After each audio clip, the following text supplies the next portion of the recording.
अस्सलाम वालेकुम, मैं अयाज़ बाज़ई। आज आपके साथ 2 अहम मौज़ूआत पे बात होगी। एक जो कमरानी फ़ैमिली है, जिनके घर से 2020 में 2 नौजवानों को लापता किया गया था और आज वो लोग एक बार फिर से एक एहतजाज कर रहे हैं। क्यों कर रहे हैं, उसकी तफ़सीलात पे बात करते हैं। और इसके अलावा जो दूसरा मौज़ू है वो रेकॉर्डिक, जहाँ पे सोना और तांबा मौजूद होता है और उसकी जो आज नई ख़बर आई है कि सऊदी अरब वहाँ पे कितनी इन्वेस्टमेंट कर रहा है, उसके हवाले से बात करते हैं। सबसे पहले ये रेकोडिक के प्रोजेक्ट के हवाले से बात शुरू करते हैं कि रेकोडिक चागी डिस्ट्रिक्ट में नौकुंडी के पास एक जो तफ्तान और ईरान के साथ जो बॉर्डर है पाकिस्तान का, और उसके साथ-साथ जो अफ़गानिस्तान के साथ पाकिस्तान का एक बॉर्डर है, वहाँ पर ये मौजूद है। और यहाँ से ये जो रेकॉर्डिक है, ये दुनिया का जो सबसे बड़ा लार्जेस्ट एक अंडर डेवलप्ड कॉपर और जो गोल्ड है, उसका एक माइन कह सकते हैं या एक साइट कह सकते हैं, यहाँ पर ये मौजूद है लेकिन अंडर डेवलप्ड है। इसकी जो तफ़सीलात है, ये एक पहले भी मैंने एक वीडियो में बताई थी आपको, कि रेकॉर्डिक प्रोजेक्ट जो है वो एक कैनेडियन कंपनी है, बैरिक गोल्ड, उसको हवाले किया गया है। वो यहाँ पर अपनी इन्वेस्टमेंट कर रही है और उसमें शेयर जो है वो तकरीबन 50% शेयर जो है वो बैरिक गोल्ड यानी जो कैनेडियन कंपनी है उसको जा रहा है। इसकी जो रेवेन्यू जनरेट होगी या हो रही है, और इसके अलावा जो 50% रह जाता है उसमें 50% में इक्वली 25% बलूचिस्तान गवर्नमेंट को जाता है और 25%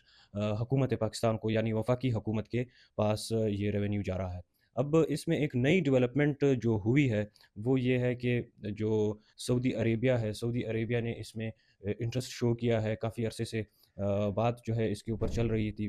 मनारा जो एक माइनिंग कंपनी है सऊदी अरेबिया की, वो अब इसमें अपना शेयर लेने जा रही है। डॉन न्यूज़ में ख़बर है फाइनेंशियल टाइम्स की कि सऊदी अरेबिया जो है वो तकरीबन जो उनकी ये मनारा एक माइनिंग कंपनी है, वो 10 से 20% के दरमियान पाकिस्तान से जो रिकॉर्डिंग में सोना और तांबा जो मौजूद है उसमें शेयर्स खरीदे जा रहे हैं, या हुकूमत उनके ऊपर वफाकी हुकूमत उनके ऊपर ये बेच रही है। सऊदी अरेबिया के साथ अगर हम बात करें कि पाकिस्तान के साथ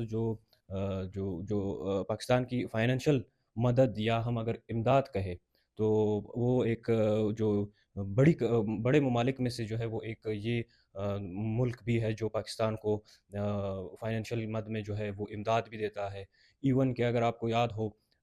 इमरान खान की जब गवर्नमेंट थी पाकिस्तान तहरीक इंसाफ की, उस दौरान पाकिस्तान को इवन चावल और खजूरें तक इमदाद में पाकिस्तान को दी गई थी। तो ये सऊदी अरेबिया के साथ जो डील हो रही है, वो इसी बुनियाद पे हो रही है कि पाकिस्तान और सऊदी अरेबिया के जो ताल्लुकात हैं वो पैसों की लेन-देन के हवाले से जो है वो काफ़ी मज़बूत है। तो अगर हम रेकॉर्डिक प्रोजेक्ट की बात करें, तो ये प्रोजेक्ट तकरीबन 500 से जो सऊदी अरेबिया ले रहा है पाकिस्तान से अपने जो रिकॉर्डिंग की मद में जो शेयर्स है, वो पाकिस्तान को तकरीबन इसकी मद में 500 से 500 मिलियन से तकरीबन 1 बिलियन डॉलर्स तक जो है वो यहाँ पर इन्वेस्टमेंट कर रहा है वफाकी हुकूमत के साथ। और इसके अलावा जो है वो कनाडा ने जो है वो ऑलरेडी इसमें अपना शेयर जो है वो रखा हुआ है 50% का। और जो सऊदी अरेबिया है, वो पाकिस्तान को तकरीबन 9.2 बिलियन डॉलर्स जो है वो इसके जो कर्ज़ा कह लें, या जो इसके अलावा जो पाकिस्तान की मदद की है, बाकी मुल्कों से जो उनके जो कर्ज़े हैं उनको रोल ओवर करने में, तो उसमें सऊदी अरेबिया ने तकरीबन 9.2 बिलियन डॉलर्स का पाकिस्तान की मदद की है। तो ये पाकिस्तान जो है वो अपना एहसान अब चुकाना चाह रहा है सऊदी के ऊपर, तो वो बलूचिस्तान में जो रेकॉर्डिक प्रोजेक्ट है, उसको बेचकर वहाँ पे एहसान चुकाना चाह रहा है। और ये एक्सपेक्टेड है कि 3 साल के बाद जो है वो जो रिकॉर्डिंग है यहाँ से तांबा और सोना निकलना शुरू हो जाएगा, और उस टाइम तकरीबन ये सबसे टफ़ेस्ट टाइम होगा, यानी एक सख्त टाइम होगा इंटरनेशनल मार्केट में सोने की मद में और इसके अलावा तांबे की मद में। तो ये एक्सपेक्ट किया जा रहा है कि उस 2028 तक जो माइन है या जो साइट है रिकॉर्डिंग का, यहाँ से तकरीबन 2 लाख टन जो है वो तांबा निकल सकता है इनिशियली, जिसके अंदर जो इन्वेस्टमेंट हुई है अभी कनाडा की तरफ से जो इनकी कंपनी है, 5.5 बिलियन डॉलर। लेकिन जब ये 2028 में वहाँ से सोना और तांबा निकलेगा, तो उसमें तकरीबन कोई 2 लाख के करीब टन्स जो है वो तांबे के होंगे, और इसके साथ-साथ जो 2.5 लाख है, वो 2.5 लाख तोला जो है वो सोना वहाँ से 2028 के दौरान जो है ये निकल सकता है। और अगर इसको और एक्सपेंड किया जाए, यानी इस पे अगर और कोई 3.5 बिलियन डॉलर्स की इन्वेस्टमेंट और होगी 2028 के बाद, तो इसका जो सोना और तांबा वहाँ से निकल रहा है, इसकी जो टन्स में तादाद है वो और भी बढ़ सकती है। यानी जो सोना है वो उसका पर तोला एनुअली यानी सालाना वहाँ से 5 लाख के करीब तोला जो है वहाँ से सोना निकल सकता है, और जो तांबा है वो तकरीबन 4 लाख के करीब वहाँ से सालाना जो है वो तांबा निकल सकता है, अगर इस पे 2028 के बाद और इन्वेस्टमेंट 3.5 बिलियन की जाए। लेकिन आपके सामने ये सारी तफ़सीलात है कि सऊदी अरेबिया को अभी इसमें शेयर दिए जा रहे हैं, और ये शेयर जो है वो इस वजह से दिए जा रहे हैं क्योंकि सऊदी अरेबिया जो है वो पाकिस्तान का एक इमदादी दोस्त है। पाकिस्तान को खैरात की मद में चावल भी दे सकता है, खैरात की मद में आपको खजूरें भी दे सकता है, और इसके अलावा अगर पाकिस्तान उस पे एहसान करना चाहे तो वो फिर रिकॉर्डिंग की शक्ल में उनके ऊपर एहसान कर सकता है, रिकॉर्डिंग की शक्ल में उनको जो है वहाँ पे शेयर दे सकता है। अब वापस उसी बलूचिस्तान के एक और इशू जो मैंने आपको शुरू में बताया, उसके हवाले से अगर बात करें, कमरानी फैमिली। कमरानी फैमिली ये वही फैमिली है जिसके लिए जो इस्लामाबाद भी आए थे, कोयटा में प्रेस क्लब के सामने एहतजाज भी किया था, एहसान कमरानी और इसके अलावा हिज़्बुल्लाह कमरानी, जिनको जो दोनों जो है वो कमरानी फैमिली से ताल्लुक़ रखते हैं। और इनकी एक बहन थी हसीबा कमरानी, जो रो कर जो अपने आप को ख़ुद को पीट कर अपने आप पे जो है वो अज़ियत लेकर जो है वो एहतजाज करती थी। प्रेस क्लब्स के सामने इस्लामाबाद आई थी, उनको सख्त सर्दी में जो है वो डी चौक पे इन्होंने एहतजाज किया था। फिर उनके साथ वादे हुए थे, और उन वादों में से जो है वो खुशकिस्मती से इनका भी वादा पूरा हो गया था। यानी इनके जो भाई है दोनों हिज़्बुल्लाह और एहसान कमरानी, उन दोनों को जो है वो रिहा कर दिया था। और फिर वो जिस हालत में रिहा हुए थे और जिस हालत में वो अपने घर पहुँचे थे, वो तस्वीरें भी उस टाइम मौजूद है कि वो गए किस हालत में थे और आए किस हालत में, फिर उनका जो ज़हनी तवाज़ुन है वो किस हालत में था, ये तो सारी तफ़सीलात मौजूद है। लेकिन अब एक बार फिर से उनके घरों में जो है वो पोस्टर्स, और उनकी ख़वातीन जो है ख़ुसूसन हसीबा बलोच कमरानी, वो फिर से जो है वो एहतजाज के लिए अब रोडों पे, सड़कों पे निकल आई है, क्योंकि उनका एक भाई जो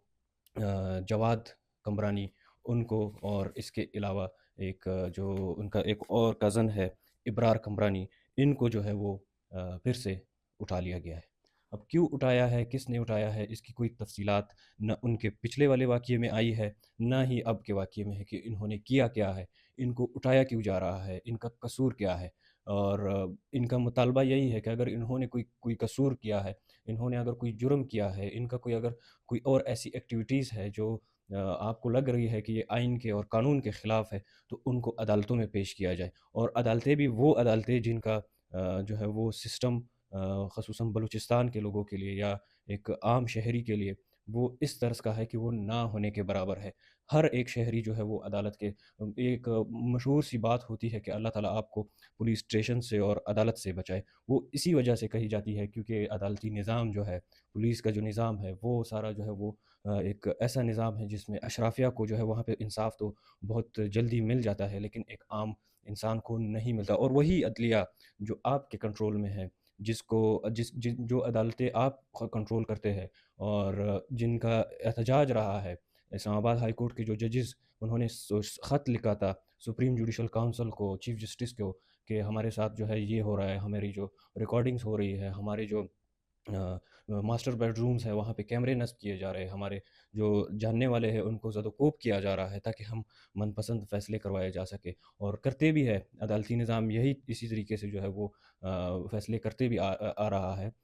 लेकिन उसके बावजूद बलोच या एक लापता अफ़राद का जो लवाहिकीन है, वो आपसे यही एक्सपेक्ट करते हैं या यही मुतालबा करते हैं कि उनको अदालतों में पेश किया जाए। और ये वही अदालतें हैं, जब बलोच इनके पास जाते हैं, जब पश्तून इनके पास जाते हैं, तो उनके फ़ैसलों का कोई पता ही नहीं चल रहा होता कि फ़ैसले कब होंगे, क्या होंगे। डॉक्टर मारंग के केस की हम मिसाल ले सकते हैं इसमें, जब डॉक्टर मारंग का नाम टाइम्स 100 मैगज़ीन में आता है, तो उनको जब टाइम्स 100 मैगज़ीन के वर्ल्ड इमर्जिंग लीडर का जो गाला है न्यूयॉर्क में, वहाँ पे इन्विटेशन मिलती है, और वो जब وہاں پہ شرکت کرنے جاتی ہے تو ان کو کراچی ایئرپورٹ پر روکا جاتا ہے، جبکہ ان کا نام نہ ای سی ایل پہ ہوتا ہے، نہ پی سی ایل پہ ہوتا ہے، اور نہ ہی اس طرح کی جو پی این آئی ایل ہے وہاں پہ اس وقت موجود ہوتا ہے، لیکن ان کو روک لیا جاتا ہے۔ پھر جب وہ عدالت آتی ہے، اسلام آباد ہائی کورٹ میں پٹیشن دائر کرتی ہے اور سماعت ہوتی ہے، ساری معاملات جو ہے وہ آگے بڑھتے ہیں، جوابات آتے ہیں پاسپورٹ آفس سے، ایف آئی اے سے، دیگر جو متعلقہ ادارے ہیں وہاں سے تفصیلات آتے ہیں، فیصلہ محفوظ ہوتا ہے۔ 1 سے 1.5 مہینے کا ٹائم نکل جاتا ہے لیکن فیصلہ آج بھی نہیں آیا۔ یہ عدالتی نظام جو ہے، یہ اس عدالتی نظام سے بلوچ پھر بھی ایکسپیکٹ کر رہا ہے، پشتون پھر بھی ایکسپیکٹ کر رہا ہے کہ آپ لاپتہ نہ کریں ان کو، آپ حسیبہ قمرانی کے جو بائی ہے، جو ان کے کزن ہے، ان کو انہی عدالتوں میں پیش کریں جو آپ کے احکامات پر چل رہے ہوتے ہیں، جو آپ کی رادکائے اس پر جا رہے ہوتے ہیں، انہی عدالتوں میں پیش کریں، ان کو سزا دے اور ان کو سزا دلوا کر پھر اس کے بعد جو ہے وہ جیل بھیجے۔ لیکن اس طریقے سے انسانی حقوق کی پامالی کرنا، ان کو جبری طور پر لاپتہ کرنا اور پھر ان کو ذہنی اذیت دینا اور ذہنی دباؤ میں ڈالنا ان کو، یہ آئین کے خلاف ہے، یہ قانون کے خلاف ہے، یہ انسانیت کے خلاف ہے، اور یہ انٹرنیشنل ہیومن رائٹس جو کنونشنز ہے ان سب کے خلاف ہے۔ تو حسیبہ قمرانی یا ان کے علاوہ جو قمرانی بردرز ہے ان کو جلد از جلد رہا کیا جائے، اور یہی جو ہے انسانیت ہے، یہی آئین کہتا ہے، یہی جو اسلام ہے، اخلاقیات ہے، یہ سارا یہی ڈیمانڈ کر رہے ہوتے ہیں۔ بہت شکریہ۔